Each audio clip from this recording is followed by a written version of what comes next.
وذكر طيب بعد الممات إمام في التقى في الزهد. السلام علیکم ورحمۃ اللہ وبرکاتہ. بسم اللہ الرحمن الرحیم. الحمد للہ رب العالمین والعاقبۃ للمتقین والصلاۃ والسلام علی المرسلین نبینا محمد وعلی آلہ وصحبہ اجمعین. اما بعد. ناظرین کرام، انشاءاللہ آج کی مجلس میں گزشتہ مجلس کی باتوں کی تکمیل کریں گے. اس میں ہم بات کر رہے تھے کائنات کا بنانے والا اللہ تبارک و تعالی ہے، اور اس کائنات کے اندر جو قانون سازیاں ہیں وہ بھی اسی کی طرف سے ہیں. وہ اکیلا اس دنیا کا بنانے والا، اور اسی وجہ سے وہ ایک اکیلا ہی اس کے قانون کا بنانے والا بھی ہے. اس نے کسی کو بھی اس قانون سازی کے عمل میں شریک نہیں کیا، کسی سے مشورہ نہیں لیا، کسی سے یہ نہیں پوچھا کہ ہمیں کرنا کیا ہے، کس کو کون سا کام دینا ہے. کسی سے اس نے رائے مشورہ نہیں لیا اور نہ ہی کسی کو شریک کیا، بلکہ ایک اکیلا ہی اس دنیا کے سارے قوانین، سارے اصول کا بنانے والا. اور اس کی وجہ کیا ہے؟ کیونکہ وہ ساری چیزوں کے اصول اور ان کی حکمتیں، ان کے عملی کردار اور ان کے بیک گراؤنڈ سے بھی ساری چیزوں سے واقفیت رکھتا ہے. وہ علیم بذات الصدور ہے، وہ عالم الغیب ہے. 1000 سال بعد اس قانون کا کوئی توڑ پیدا ہو جائے، حالات ایسے بن جائیں کہ یہی قانون اس وقت نقصان دہ بن جائے، ان چیزوں کا بھی وہ علم رکھنے والا، ما کان وما یکون کا علم رکھنے والا. اور اس وجہ سے وہ ایک اکیلا ہی ایسا قانون ساز تھا جس کا قانون رہتی دنیا تک چل سکے، رہتی دنیا تک وہ ایکسپائر نہ ہو، موقت اور ٹیمپرری نہ ہو. اس طرح سے اللہ تبارک و تعالیٰ نے قانون سازی کا عمل شروع کیا. ہم ان لوگوں کی بات نہیں کریں گے جنہوں نے شریک ٹھہرائے اور انہوں نے کہا کہ فلاں شریک ہے جو اللہ تبارک و تعالیٰ کو فلاں کام میں ساتھ دینے والا ہے. ایسا ہو نہیں سکتا. وَلَمْ يَكُنْ لَهُ كُفُوًا أَحَدٌ. قانون سازی کے عمل میں بھی اللہ تعالیٰ کا برابری کرنے والا کوئی نہیں ہو سکتا. اور جب دنیا کا قانون ساز وہی ہے تو دین اور اسلام جو کہ فطری دین ہے، فطری اور طبعی لائف اسٹائل اور مکمل ضابطۂ حیات ہے، دین اسلام کا بنانے والا بھی وہی اللہ ہے. اور اسی وجہ سے 1400 سال ہو گئے پیارے نبی محمد رسول اللہ صلی اللہ علیہ وسلم کے اس دنیا سے گئے ہوئے. آج تک ان کے کسی بھی کام کو کوئی یہ نہیں کہہ سکا کہ یہ پرانا ہو چکا ہے، حالات بدل گئے ہیں، اس لیے اس میں چینجنگ آنی چاہیے، اس میں بدلاؤ ہونا چاہیے. وضو کا طریقہ جو 1400 سال پہلے سکھایا ہے وہی آج بھی ہے اور ہمیشہ رہے گا. نماز کا طریقہ جو 1400 سال پہلے سکھایا تھا وہی آج بھی ہے اور ہمیشہ جب تک اسلام باقی ہے وہ رہے گا. کوئی عمل لائق تبدیلی نہیں ہے، اس میں کوئی چینجنگ نہیں آ سکتی، تغیر اور تبدل نہیں کیا جا سکتا. اللہ تبارک و تعالیٰ نے یہ اتھارٹی کسی کو نہیں دی بلکہ خود اپنے پاس رکھا. شریعت سازی کا کام بھی اسی نے کیا. اللہ تعالیٰ فرماتا ہے لِكُلٍّ جَعَلْنَا مِنْكُمْ شِرْعَةً وَمِنْهَاجًا. نبی رسول بہت سارے دنیا میں آئے اور ان کی شریعتوں کو کس نے بنایا؟ اللہ نے بنایا. ان شریعتوں کو ان نبیوں نے نہیں بنائی. کس نے بنایا؟ اللہ تبارک و تعالیٰ نے. لِكُلٍّ جَعَلْنَا مِنْكُمْ شِرْعَةً وَمِنْهَاجًا. ابراہیم علیہ السلام کی شریعت کو کس نے بنایا؟ اللہ نے. آدم علیہ السلام کی شریعت کو کس نے بنایا؟ اللہ نے. موسیٰ علیہ السلام کو 2 وقت کی نمازیں 24 گھنٹے میں کس نے دی؟ اللہ نے. موسیٰ علیہ السلام ہی کی امت میں 10 روزے کس نے فرض کیے؟ اللہ نے. ہماری اس امت میں 1 مہینے کے روزے کس نے فرض کی؟ اللہ نے. اور 24 گھنٹے میں 5 نمازیں اس امت کو کس نے دیں؟ یہ بھی اللہ نے. شریعت سازی کا کام اللہ نے اپنے ہاتھ میں رکھا. کسی نبی مرسل، کسی پیغمبر، کسی ولی، کسی کو بھی یہ اتھارٹی اللہ نے نہیں دی کہ اس میں کوئی تغیر تبدل لائے، ان میں کوئی بدلاؤ لائے. ایسی اتھارٹی کبھی نہیں دی. اللہ تبارک و تعالیٰ نے حضرت عیسیٰ علیہ السلام سے پوچھا وَإِذْ قَالَ اللَّهُ يَا عِيسَى ابْنَ مَرْيَمَ اَأَنْتَ قُلْتَ لِلنَّاسِ اتَّخِذُونِي وَأُمِّيَ إِلَٰهَيْنِ مِن دُونِ اللَّهِ، اے عیسیٰ ابن مریم، اے مریم کے بیٹے، تم نے لوگوں کو کہا ہے کہ مجھے اور میری ماں کو اللہ کے سوا معبود بنا لو۔ مریم کے بیٹے، تم نے ایسا کہا ہے؟ اَأَنْتَ قُلْتَ لِلنَّاسِ اتَّخِذُونِي وَأُمِّيَ إِلَٰهَيْنِ مِن دُونِ اللَّهِ۔ حضرت عیسیٰ علیہ السلام نے کہا سبحانک، اے اللہ، ایسے میں کیسے کر سکتا ہوں؟ تو نے تو مجھے نبی بنا کر بھیجا، تیرے قانون میں میں صرف ایک نبی ہوں، تیرا پیغام تجھ سے لے کر تیرے بندوں تک پہنچا دینا، یہی میرا کام تھا۔ شریعت سازی تو نے یہ کام مجھے دی نہیں تھی، میں ایسا کیسے کہہ سکتا ہوں؟ میں نے نہیں کہا۔ ان کنت قلتہ فقد علمت، اگر میں نے کہا ہوتا تو اے اللہ تو جان لیا ہوتا۔ اللہ تبارک و تعالیٰ نے دوسری آیت میں کہا عیسیٰ ابن مریم، اللہ تبارک و تعالیٰ نے اکثر جگہوں پر یہی استعمال کیا ہے، کیونکہ کچھ لوگوں نے اللہ کا بیٹا کہا، تو اللہ تبارک و تعالیٰ اکثر جگہوں پر عیسیٰ علیہ السلام کا نام جہاں بھی لیا ہے وہ مریم کا بیٹا کہہ کے نام لیا ہے۔ کہا اے مریم کے بیٹے، لوگوں کو بتاؤ جو تمہیں میرا بیٹا کہتے ہیں یا اللہ کا ایک حصہ مانتے ہیں، ثلاثہ، تین کو وہ اللہ مانتے ہیں، ان میں سے ایک تجھے بھی شامل کرتے ہیں، تم ان سے کہو اگر میں تمہیں تمہاری ماں مریم اور تم جیسے جتنے بھی نبی ولی ہیں پیغمبر ہیں سب کو میں ہلاک کر دوں، سب کو میں تہس نہس کر دوں، کون ہے بچانے والا؟ ان لوگوں سے پوچھو جو لوگ تمہیں معبود مانتے ہیں، اللہ کا بیٹا مانتے ہیں، ان سے کہو کہ مجھے اور میری ماں کو اگر اللہ تبارک و تعالیٰ نے ہلاک کر دیا، کون ہے بچانے والا؟ ایسا جب کہو گے تو انہیں پتہ چلے گا کہ قانون سازی عیسیٰ نے نہیں کی۔ آج بہت سارے لوگ عیسیٰ علیہ السلام سے منسوب کئی باتیں بیان کرتے ہیں۔ عیسیٰ علیہ السلام کے بعد محمد رسول اللہ صلی اللہ علیہ وسلم کو بھی اللہ تبارک و تعالیٰ نے یہ اتھارٹی نہیں دی کہ وہ دین اسلام کے اندر قانون بنائیں یا شریعت سازی کریں۔ رسول بننے سے پہلے اللہ نے کہا تھا اِنَّا سَنُلْقِي عَلَيْكَ قَوْلًا ثَقِيلًا، اے محمد صلی اللہ علیہ وسلم، ہم آپ پر ایک بھاری بوجھ ڈالنے والے ہیں، ایک ایسا کام آپ کو دینے والے ہیں، ایسی چیز کا مکلف بنانے والے ہیں جو بڑا بھاری بوجھ ہے۔ اِنَّا سَنُلْقِي عَلَيْكَ قَوْلًا ثَقِيلًا، ایک بھاری بوجھ آپ پر ڈالنے والے ہیں، اور اس بھاری بوجھ کو اٹھانا آپ کی ذمہ داری ہوگی، ہم آپ کو اس کا مکلف بنا رہے ہیں۔ اللہ تبارک و تعالیٰ نے کہا یا ایھا الرسول بلغ ما انزل الیک، اے رسول، اے محمد صلی اللہ علیہ وسلم، آپ کے پاس ہم اپنا میسج بھیجتے ہیں، اپنا پیغام بھیجتے ہیں، اپنا قرآن نازل کرتے ہیں، اپنا دین اسلام نازل کرتے ہیں، دین اسلام کے قانون اور شریعت آپ پر تھوڑے تھوڑے ہم نازل کرنا چاہتے ہیں۔ جیسے ہی وہ آپ کے پاس پہنچتا جائے آپ لوگوں تک ان کو پہنچائیے، اور یاد رکھیے آپ کا کام صرف پہنچانا ہے، نازل کرنا، قانون بنانا، قانون سازی کرنا یہ ہمارا کام ہے، یہ آپ کا کام نہیں، آپ کا کام صرف لوگوں تک پہنچا دینا۔ بلغ ما انزل الیک، آپ میرا پیغام ان تک پہنچا دیجئے جو آپ پر اتارا جائے وحی کے ذریعے۔ ایک اور موقع سے اللہ تبارک و تعالیٰ نے کہا کہ میرے نبی جو بولتے ہیں وہ اپنی طرف سے نہیں بولتے، زبان ان کا استعمال ہم کرتے ہیں، باتیں ہماری ہوتی ہیں، اور زبان محمد صلی اللہ علیہ وسلم کی، آواز ان کی ہوتی ہے۔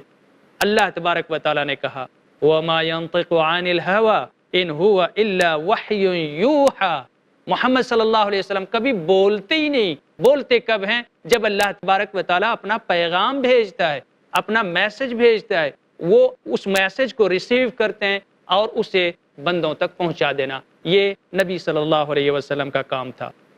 کچھ لوگوں میں غلط فہمی ہو سکتی تھی، وہ سوچ سکتے تھے کہ نئی شریعت سازی میں محمد صلی اللہ علیہ وسلم کا کوئی عمل دخل ہے، کوئی کردار ہے، کسی بھی طرح سے انہوں نے دخل اندازی کی ہے، کسی کو سنت بنا دیا، کسی کو واجب بنا دیا، کہیں کوئی اور دخل دیا ہے، ایسا ہو سکتا ہے۔ اس غلط فہمی کو دور کرنے کے لیے اللہ تبارک و تعالیٰ نے کہا، کیا کہا؟ وَلَوْ تَقَوَّلَ عَلَيْنَا بَعْضَ الْأَقَاوِيلِ، میرے نبی محمد صلی اللہ علیہ وسلم اگر اپنی طرف سے تھوڑی سی بھی بات کمی زیادتی کر لیں، وہ بات جو میں نے نہیں کہی ہے اس کو بڑھا لیں، یا جو بات میں نے کہی ہے اس کو گھٹا لیں، کیفیت بدل دیں، کچھ اور کر لیں، میرے قانون میں، میری شریعت جس کو میں نے بنایا ہے اس میں کوئی کمی زیادتی، حذف، اضافہ، ترمیم، تعدیل کر لیں، وَلَوْ تَقَوَّلَ عَلَيْنَا بَعْضَ الْأَقَاوِلِ، تھوڑی سی بھی اگر ایسی ہیرا پھیری ہو جائے، لَأَخَذْنَا مِنْهُ بِالْيَمِينِ، اللہ تعالیٰ نے کہا کہ میں اپنے دائنے ہاتھ سے اس کو پکڑ لوں گا، ثُمَّ لَقَطَعْنَا مِنْهُ الْوَتِينَ، اور میں محمد کے شہر رگ کو کاٹ ڈالوں گا۔ بہت بڑی وارننگ تھی میرے بھائیوں۔ ناظرین کرام، آپ سمجھ رہے ہیں کہ جب اللہ تبارک و تعالیٰ شریعت سازی میں محمد رسول اللہ صلی اللہ علیہ وسلم کو دخل نہیں دے سکتا، حضرت عیسیٰ علیہ السلام کو دخل نہیں دے سکتا، کسی بڑے سے بڑے نبی رسول کو دخل نہیں دے سکتا، بھلا اور کون ہے جس کو قانون سازی میں، اس دنیا کی فطرت کو بنانے میں اپنا شریک سفر بنا سکتا ہے، شریک عمل بنا سکتا ہے؟ ایسا ہو ہی نہیں سکتا۔ دنیا کے سارے قوانین کو اللہ تعالیٰ نے بنایا، شریعتوں کو اللہ نے بنایا، ان میں جو تحریفیں لائی گئیں وہ تحریفیں الگ ایک طرف ہیں، وہ انسانی عمل دخل ہیں، اور اسی لیے تو انہیں دین نہیں مانا گیا۔ وہ فطرت سے دور ہٹے ہوئے ہیں، اور اس فطرت سے دوری کی وجہ سے ان کی افادیت بھی نہیں ہے۔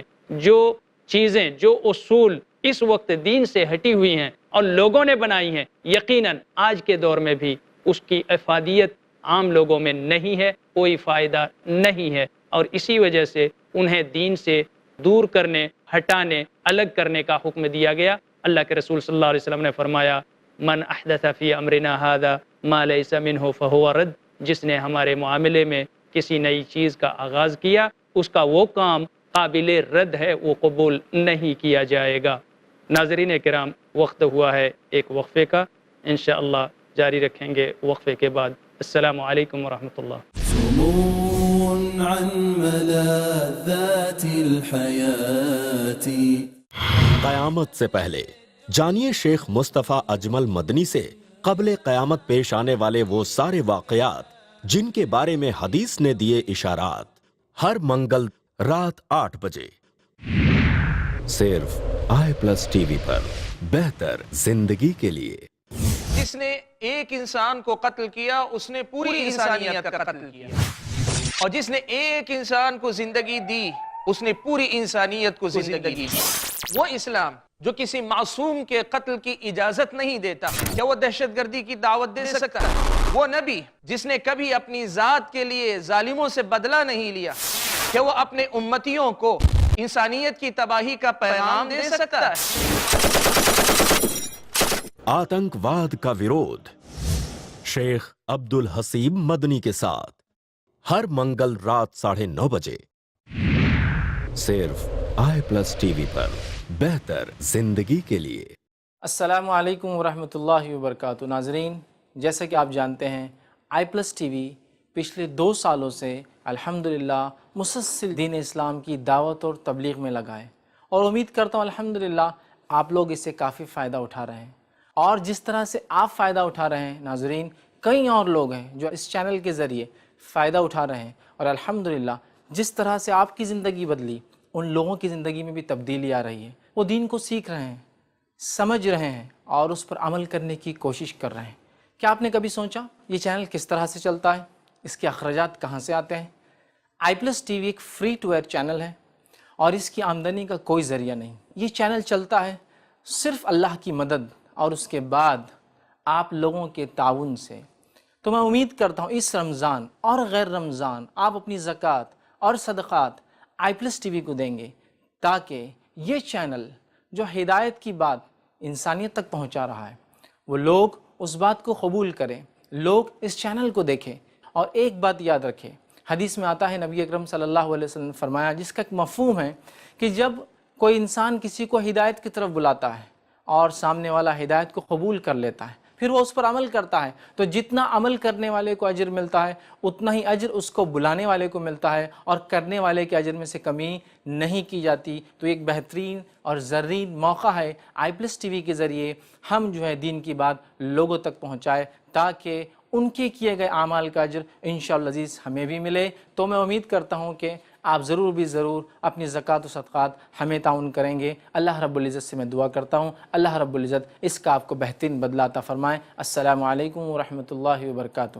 i+ TV کو ڈونیٹ کرنے کے لیے کال کریں 09588888826 پر، یا آن لائن ٹرانسفر کریں ICICI Bank, account name Ilm Foundation, saving account number 001101212311, IFSC code ICIC 00000011, branch Andheri West.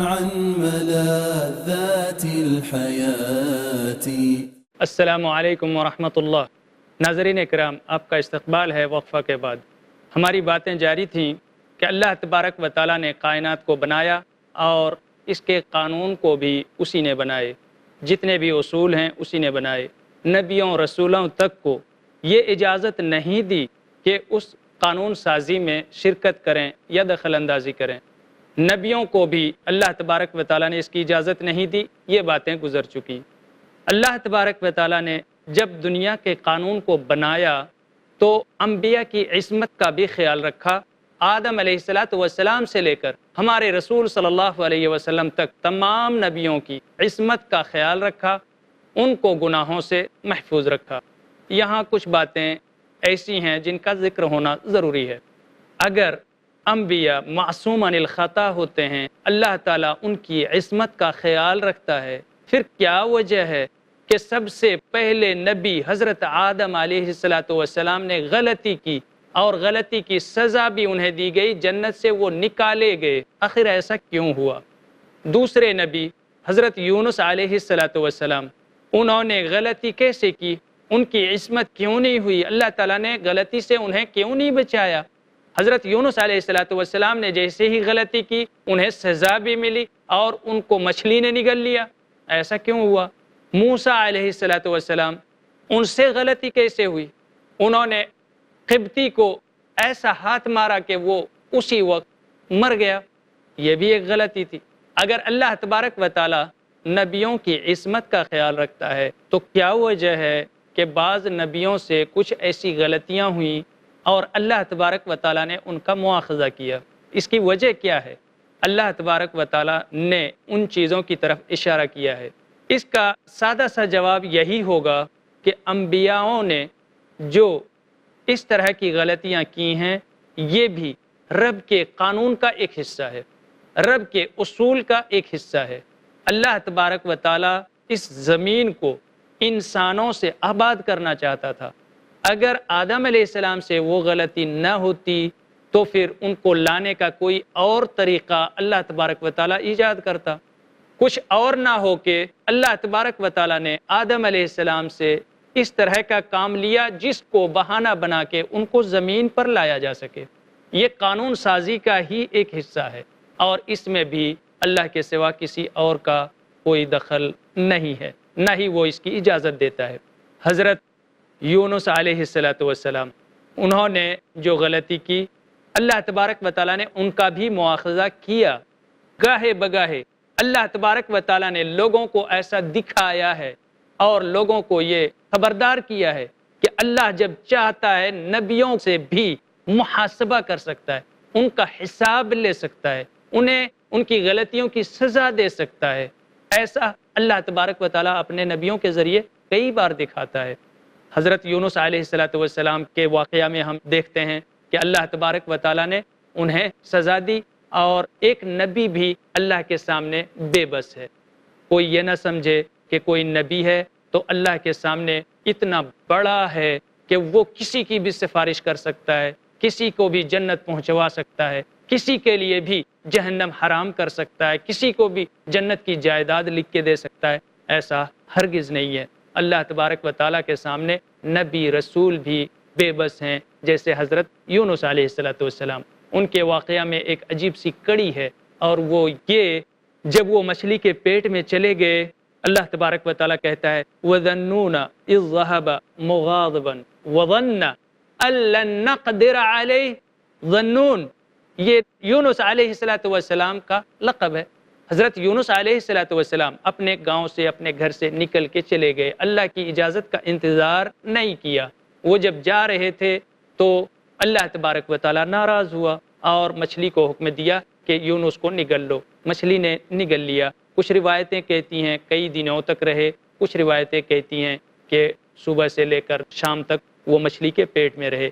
اللہ تبارک و تعالیٰ نے جب مچھلی کو حکم دیا، مچھلی نے انہیں نگل لیا، اور وہ مچھلی کے پیٹ کے اندر وہ اللہ کی تسبیح بیان کر رہے تھے، وہ کہہ رہے تھے لا الہ الا انت سبحانک انی کنت من الظالمین، تو پاک ہے اے اللہ، میں ظالموں میں سے ہوں، میں نے اپنے نفس پر ظلم کیا ہے۔ یہ جو آواز ہے، تین اندھیریوں کے اندر سے یہ آواز نکل رہی تھی۔ پانی سمندر کے اندر گہرائیوں میں یہ ایک تاریکی تھی، اور دوسری تاریکی مچھلی کے پیٹ میں تھے، یہ ایک تاریکی تھی، اور ایک تیسری تاریکی دنیا میں جو رات ہے، رات کا وقت، اندھیرا پن، یہ ایک تاریکی۔ اللہ تبارک و تعالیٰ نے کہا فنادى في الظلمات، تین اندھیریوں کے اندر سے وہ پکار رہا تھا میرا بندہ یونس، لا الہ الا انت سبحانک انی کنت من الظالمین۔ اللہ کے رسول صلی اللہ علیہ وسلم نے بیان فرمایا ہے کہ اگر یونس علیہ السلام مچھلی کے پیٹ میں یہ دعا نہ پڑھتے تو بروز قیامت جب سور پھونکا جاتا، سارے لوگ قبروں سے اٹھ کر نکل کر اللہ کے سامنے حاضری دے رہے ہوتے، محشر کے میدان کے لیے جا رہے ہوتے، لوگ قبروں سے نکلتے، یونس مچھلی کے پیٹ سے نکلتے، لیکن اللہ تبارک و تعالیٰ نے ان کے دل میں یہ دعا ڈال دی۔ یہ دعا جب انہوں نے پڑھی، اللہ تبارک و تعالیٰ نے مچھلی کو حکم دیا کہ اے مچھلی اب اسے نکال دو۔ مچھلی نے حضرت یونس علیہ السلام کو نکال دیا۔ حضرت یونس علیہ السلام، حضرت زکریا، آدم علیہ السلام اور اس طرح کے بہت سارے انبیاء ہیں، ان کی گرفت کی اللہ تبارک و تعالیٰ نے۔ جب قانون سازی میں لوگوں کو شبہ ہو جائے ایسا کام کسی نے کیا، اللہ تبارک و تعالیٰ نے اسی وقت مواخذہ کیا۔ محمد الرسول اللہ صلی اللہ علیہ وسلم عام طور پر عصر کی نماز کے بعد اپنی بیویوں کے گھروں میں زیارت کے لیے جاتے، ان کی خبر خیریت لیتے۔ ایک بار غیرت میں آ گئی حضرت عائشہ رضی اللہ تعالیٰ عنہ، اور انہوں نے کہا کہ فلاں ام المومنین کے پاس آپ وقت زیادہ لگاتے ہیں۔ حضرت حفصہ رضی اللہ تعالیٰ عنہ کو اپنے ساتھ لیا، اور انہوں نے ایک پروگرام بنایا کہ اللہ کے رسول صلی اللہ علیہ وسلم کو کیسے روکا جائے فلاں کے گھر جانے سے۔ وہاں جا کے ہر روز وہ شہد پیتے ہیں اور کافی ٹائم ان کو دیتے ہیں۔ ہمارے پاس ٹائم کم ہوتا ہے، آتے ہیں بس ایسے مل کے چلے جاتے ہیں، ہمیں ٹائم کم دیتے ہیں۔ اللہ کے رسول صلی اللہ علیہ وسلم نے جب ایک دن مسجد سے نکل کر ان کے گھر کی زیارت کی تو وہاں انہوں نے ان کو شہد پیش کیا۔ اللہ کے رسول صلی اللہ علیہ وسلم کو شہد بہت زیادہ پسند تھا، آپ نے اس کو پیا، اور پینے کے بعد پھر آگے بڑھے اور دوسری ازواج کی آپ نے زیارت کی۔ حضرت عائشہ رضی اللہ تعالیٰ عنہ کے پاس جب پہنچے تو انہوں نے کہا یا رسول اللہ، کیا آپ نے مغافیر کا استعمال کیا ہے؟ مغافیر ایک قسم کا پھل ہے جس کے اندر ایک طرح کی بدبو ہے۔ اللہ کے رسول صلی اللہ علیہ وسلم کو بدبو سے بڑی سختی سے نفرت تھی۔ جب یہ بات انہوں نے سنی تو انہوں نے کہا نہیں مغافر سے میرا کیا تعلق ہے۔ حضرت عائشہ رضی اللہ تعالیٰ عنہ نے کہا ہو سکتا ہے آپ نے شہد پیا ہو اور شہد کی مکھی نے مغافیر میں سے رس لیا ہو اور اس کی وجہ سے اس کی خوشبو آ گئی ہو شہد میں اور آپ نے شہد پی لیا ہو۔ اللہ کے رسول صلی اللہ علیہ وسلم نے کہا ہو سکتا ہے ایسا۔ حضرت حفصہ کے پاس جب گئے، حضرت عائشہ نے ان کو سکھا دیا تھا، یہی بات انہوں نے بھی کہہ دی۔ اللہ کے رسول صلی اللہ علیہ وسلم جب وہاں سے نکلے تو انہوں نے قسم کھائی، انہوں نے یہ مکمل عزم کر لیا کہ اب میں شہد نہیں پیوں گا۔ اللہ تبارک و تعالیٰ نے کہا لِمَ تُحَرِّمُ مَا حَلَّ اللَّهُ لَكَ، جس کو اللہ نے تمہارے لیے حلال کیا اسے تم اپنے نفس پر حرام کر رہے ہو، ایسا کیوں کر رہے ہو؟ لِمَ تُحَرِّمُ، ایسا کیوں کر رہے ہو اے محمد؟ میری رضامندی تمہیں نہیں چاہیے، تمہاری بیویوں کی رضامندی چاہیے۔ تبتغی مرضات ازواجک، اپنی بیویوں کو خوش کرنے کے لیے ایسا کر رہے ہو؟ نہیں جانتے تم بیویوں کو خوش کرنے گئے اور مجھے ناراض کر بیٹھے، ایسے تو میں ہی ناراض ہو جاؤں گا۔ اللہ تعالیٰ نے کہا تبتغی مرضات ازواجک، تمہارے لیے تمہاری بیویوں کو خوش کرنا، ان کو راضی کرنا یہ زیادہ امپورٹنٹ ہے اے محمد، اس لیے تم شہد کو حرام کر رہے ہو۔ اللہ تبارک و تعالیٰ نے اس انداز میں بات کی، اللہ کے رسول صلی اللہ علیہ وسلم سہم گئے، کانپ گئے کہ اللہ تبارک و تعالیٰ نے یہ کیسے کہہ دیا۔ ایک چھوٹی سی بات تھی، انہوں نے اپنے لیے کہا تھا کہ آج سے میں شہد نہیں پیوں گا کیونکہ اس میں اس طرح کی بو آ جاتی ہے، اگر شہد کی مکھی نے مغافیر میں سے رس لیا ہو تو۔ اس کی وجہ سے اللہ تبارک و تعالیٰ نے سختی سے اپنے رسول صلی اللہ علیہ وسلم سے بات کی اور ان کو منع فرمایا کہ یہ اتھارٹی ہم آپ کو نہیں دیتے ہیں کہ آپ شریعت یا قانون سازی میں دخل اندازی کریں۔ اللہ تبارک و تعالیٰ نے تمام نبیوں کے ساتھ جس نبی نے بھی اس طرح کی غلطی کی، ان کو محاسبہ کر کے، ان کا مواخذہ کر کے ہمیں یہ درس اللہ تبارک و تعالیٰ نے دیا ہے کہ شریعت سازی میں، دنیا کے قانون بننے میں، دنیا کے اصول بننے میں، اسلام اور شریعت کے بنانے میں کبھی کسی کا کوئی دخل نہیں رہا، نہ ہی یہ اتھارٹی اللہ تعالیٰ کسی کو دیتا ہے، نہ نبی رسول کو، نہ فرشتوں کو، نہ کسی ولی کو، نہ اور کسی کو۔ یہ سارا کا سارا کام اللہ نے اپنے ہاتھوں میں لیا ہوا ہے، کسی اور کو اس میں کوئی دخل نہیں دیتا۔ دنیا بھی اسی نے بنائی اور دنیا کے اصول اور قانون بھی اسی نے بنائے۔ ناظرین کرام، وقت ختم ہو رہا ہے، اس لیے ہم آج کی مجلس یہیں ختم کرتے ہیں۔ انشاءاللہ آئندہ مجلسوں میں مزید وضاحت کے ساتھ ہم سنیں گے۔ والسلام علیکم ورحمۃ اللہ وبرکاتہ۔ سمو عن ملاذات الحياة وذكر طيب بعد الممات، إمام